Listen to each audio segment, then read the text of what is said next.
Hi hello నమస్తే welcome to our channel. Rajamouli గారి డైరెక్షన్లో మహేష్ బాబు గారు మెయిన్ లీడ్గా చేస్తున్న SSMB 29 మూవీ ఇప్పుడు ఒడిస్సాలో షూట్ జరుగుతున్న విషయం మనందరికీ తెలిసిందే.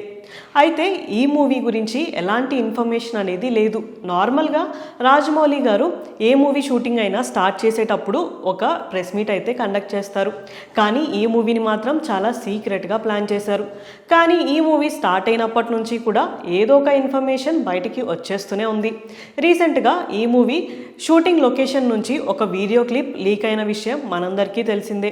ఇదిలా ఉంటే రీసెంట్గా ఒడిశా డిప్యూటీ సీఎం ప్రవతి పరిదా గారు సోషల్ మీడియాలో పెట్టిన ఒక వీడియో ఇప్పుడు వైరల్గా మారింది.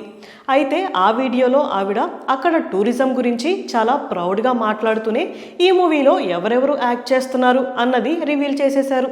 యాక్చువల్లీ రాజమౌళి గారు ఈ మూవీలో ఎవరెవరు యాక్ట్ చేస్తున్నారు అనేది చాలా సీక్రెట్గా ఉంచారు. కానీ ప్రవతి పరిదా గారు మాత్రం ఈ మూవీలో ప్రియాంక చోప్రా గారు అండ్ పృథ్వీరాజ్ సుకుమారన్ గారు యాక్ట్ చేస్తున్నారు అని రివీల్ చేసేశారు. దీంతో మూవీ టీంకి ఏం చేయాలో తెలియట్లేదంట. అయితే నార్మల్ పీపుల్ని అయితే ఏదో ఒకటి చెప్పి కంట్రోల్ చేయొచ్చు. ప్రభుత్వంలో అది ఇంత పెద్ద పదవిలో ఉన్న వాళ్ళని ఏమీ అనలేము అని వాళ్ళు సైలెంట్గా ఉన్నట్టు తెలుస్తుంది. అయితే ఏప్రిల్లో ఈ మూవీ గురించి రాజమౌళి గారు ఒక ప్రెస్ మీట్ అయితే కండక్ట్ చేస్తున్నారు అని ఇన్ఫర్మేషన్ అయితే వస్తుంది. ఈ ప్రెస్ మీట్లో రాజమౌళి గారు ఈ మూవీ గురించి ఏ విశేషాలు చెప్తారో చూడాలి. ఇలాంటి వీడియోస్ కోసం మా ఛానల్ని సబ్స్క్రైబ్ చేసుకోండి. Thank you for watching.